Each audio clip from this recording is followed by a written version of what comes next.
What has been your journey with the World Day of Prayer? When did you become involved? Well, I started realizing that World Day of Prayer when we hosted Vanuatu. Yes, one of my colleagues said, "Oh, there's a World Day of Prayer." I may have gone to World Day of Prayer, but I didn't. It didn't really sink in until the Vanuatu one. So the following year, I went to the Taiwan one. So it's just in the last two countries, like the last 2 years, that I became aware of it. In the late 70s, I started to be involved with the World Day of Prayer. Yeah, I remember the founder of World Day of Prayer in the Cook Islands, Mama Akaiti Ama, and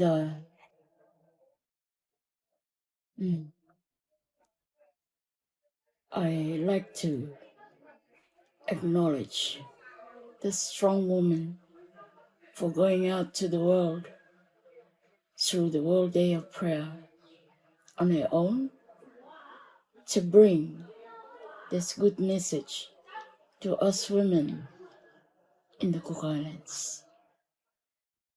I came first, my first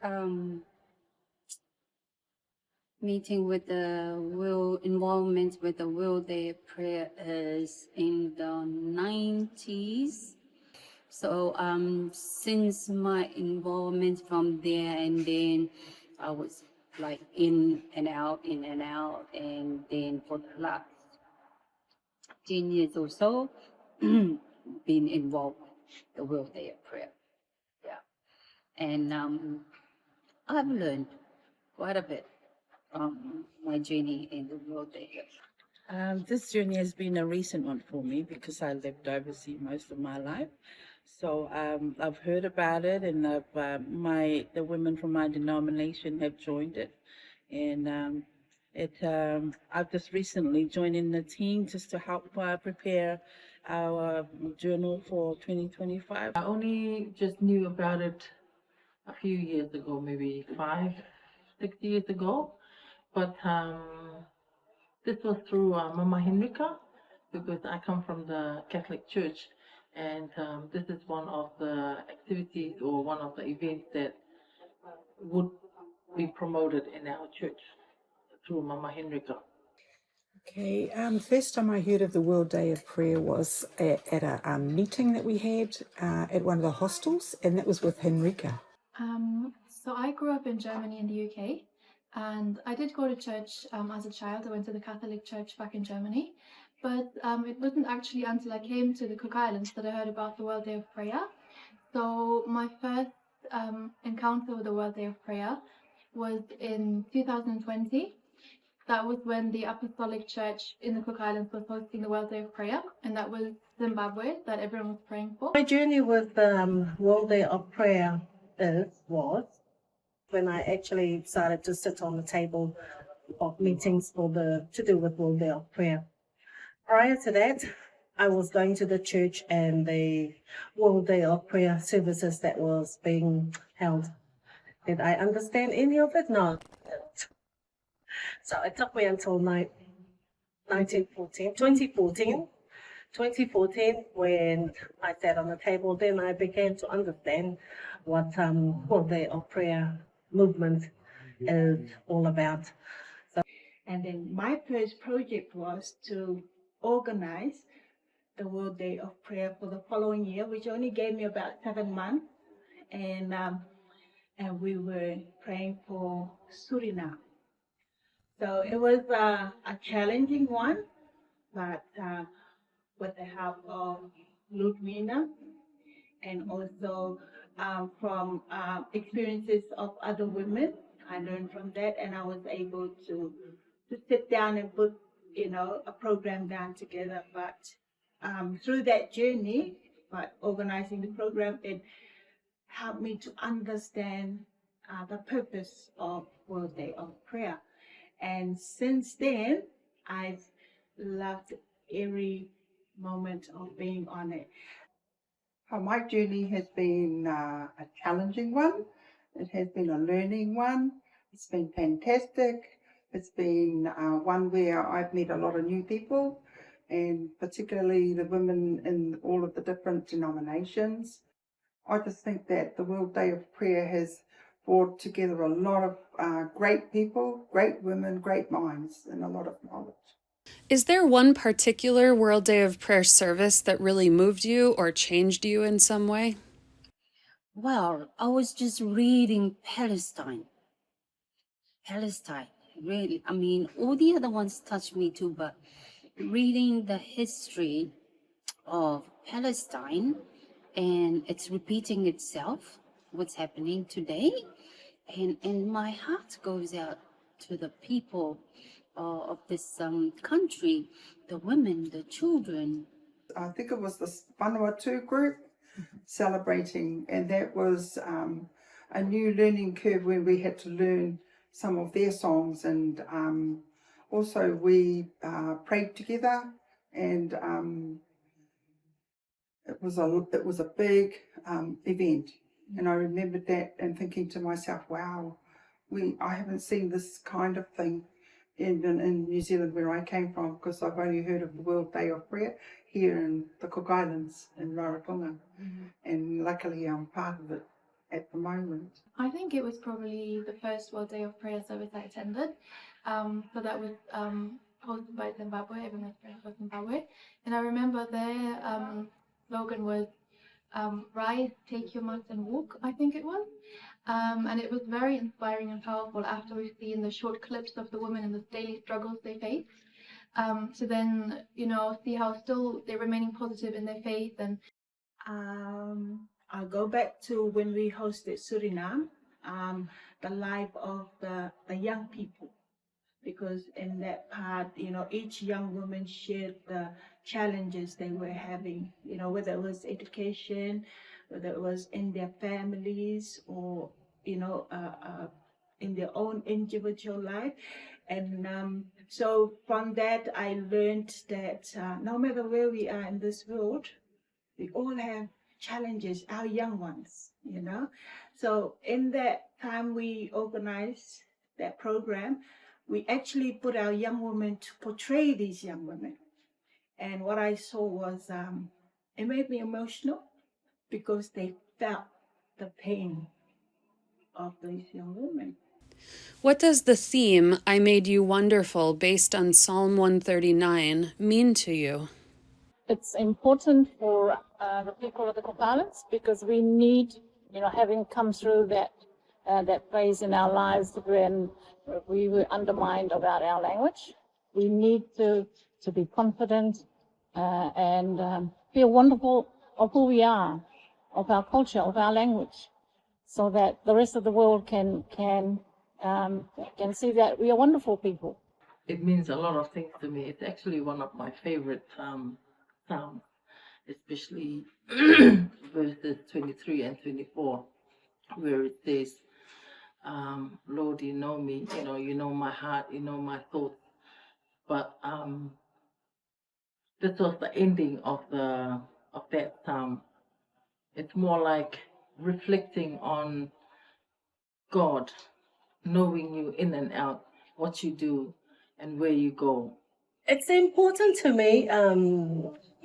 We have been made wonderful because it doesn't just speak to me as how God had created me, and I'm wonderful, created wonderfully, but it also means to me that the whole of the Cook Islands, the nation, the people, the movement, the children, the climate, the greeneries around us, I think that is also a very big part of the theme that was picked for the Cook Islands. I think it's very appropriate that we got this beautiful theme. Well, for those who already know about that scripture, we are wonderfully and beautifully made. It's a reminder it's a reminder to us sometimes that if we're going through struggles, especially with our identity as women as well, or as a human being, it reminds us, hey, remember, you are beautifully and wonderfully made by somebody who absolutely adores you, appreciates you, and treasures you, and you are very precious to this God. That you're not something that's unvaluable. You're not here for no reason. That you have a purpose, and just a reminder. After the whole world celebrates the 2025 World Day of Prayer, what do you hope is the impact? I guess an awareness, first of all, of, that the Cook Islands exists, because I would imagine not many people on the other side of the world have ever heard of the Cook Islands. But also, I guess, just knowing who we are as a nation, and continue, so that the prayer doesn't just become a one day, but that we can be part of, a worldwide network of prayer. I think that's really an outcome that would be very special. So that, it's not just a one day thing or a 1 year thing, but it can be on people's mind going forward in terms of praying for us as a nation. We're very vulnerable in terms of this being surrounded by the sea and having, in the tracking of cyclones and things. But for me personally, I wish I can travel around the world to actually see them and see them, because they have read the book and observe what's in the book, and I know they will try to sing our songs, our traditional hymn, our choruses. So the whole world, will want to come to our country and see for themselves. And I would like to openly invite my sisters around the world, and I wish I have the money to come and visit you so I can help you more in singing our traditional hymns. Well, I think that a lot of the topics we've chosen in our document, I'm hoping that the whole world will pray for those areas that where we do need help, where we have the social issues that are here, domestic violence, that we pray for the women who are the victims of that area, and pray for the leadership of this country, pray for the strength of the women that are in leadership and the impact of those worldwide prayers. We hope will make a place and influence on how we here in the Cook Islands work with each other and collaborate and consult with each other more, rather than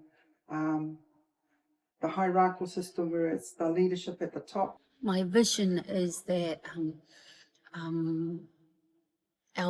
my brothers and sisters out there, remember who they are and who their God is, and what's our God's intention for one another. That is to have peace, to have love, and look after each other, be kind to each other, and to help each other. Doesn't matter where you travel this world. Always remember there is a God that created you, and He created us with a lot of things, a lot of time, and He knows that we can change, and we can do better, and we can share the love, the peace the people are looking for in this life and during this time. What do you love about the Cook Islands? Oh, this is heaven on earth. But yeah, like some of the others said, it's freedom. And what I love here is people are united. I mean, it's one of what the Savior taught us, to be one. And I see that here on this beautiful island. People are always reaching out and helping each other, no matter what, from the old to the youngest. Everyone is always out there reaching out and helping those in need. There's many things I love about the Cook Islands. I love the people. I love the environment. I love my culture. But I also love our faith, how we all come together. Different denominations, but we all come together and we treat each other as brothers and sisters. Yeah, so I love our history and our identity. What I love about is my culture, my religion, my people, my families, my friends, the environment, our leaders. So beautiful. One thing I love is the lifestyle, you know, just feeling so free and being able to travel around, and you don't have to commute. Before I moved to the Cook Islands, I was working in a job and I had to commute 2 hours one way and then 2 hours back. So that's already a huge, you know, drain on your time and makes you very tired. And then traveling through by train and, you know, just everything being so busy, you never really get the time to just sit down and relax and take things a bit more slow and think about where you actually want to go. Yeah, like I didn't even go to church because it was just so focused on career and achieving and stuff that you never got the time to think, what do I actually want to do and where do I actually want to go? You just kind of follow, everyone's running towards a certain goal, you just follow, but you don't think about what do you actually want to achieve. So I do feel like being here has given me the opportunity to think what I really want to do. I love the people, I love the food, I love the weather. There's like a book I could write about all the things I love. So yeah, there's a lot of things. What is a special message you have for World Day of Prayer women around the world? To embrace each other, to embrace each like women around them, because each woman come with their own skills and their own advantages and own own loving nature. Oh, please keep up the good work because you're doing a wonderful job sharing God's love to all women around the world, giving them hope. Don't ever give up because it is really appreciated and it's helping many women to realize what they're worth. So don't ever give up sharing the love to all women around the world. Thank you for allowing us to be the host country for 2025. We're excited. We're so excited about what we're going to see, what is going to happen. And thank you for your prayers that we I know are going to happen. And we pray that you'll be able to look at the background and the information, be able to use the children's program, do the Bible studies, and enjoy the worship service. Love your children, love your families, love your communities, share out the love. Because that's what we are doing in the Cook Islands. We are sharing out the love. We are appreciating the beauty that we have, and we give that back to where it deserves to be given back. That's my prayer for women, children, even men around the world, to do it the Cook Island way. Love your neighbour as you are meant to be, loving yourself as well.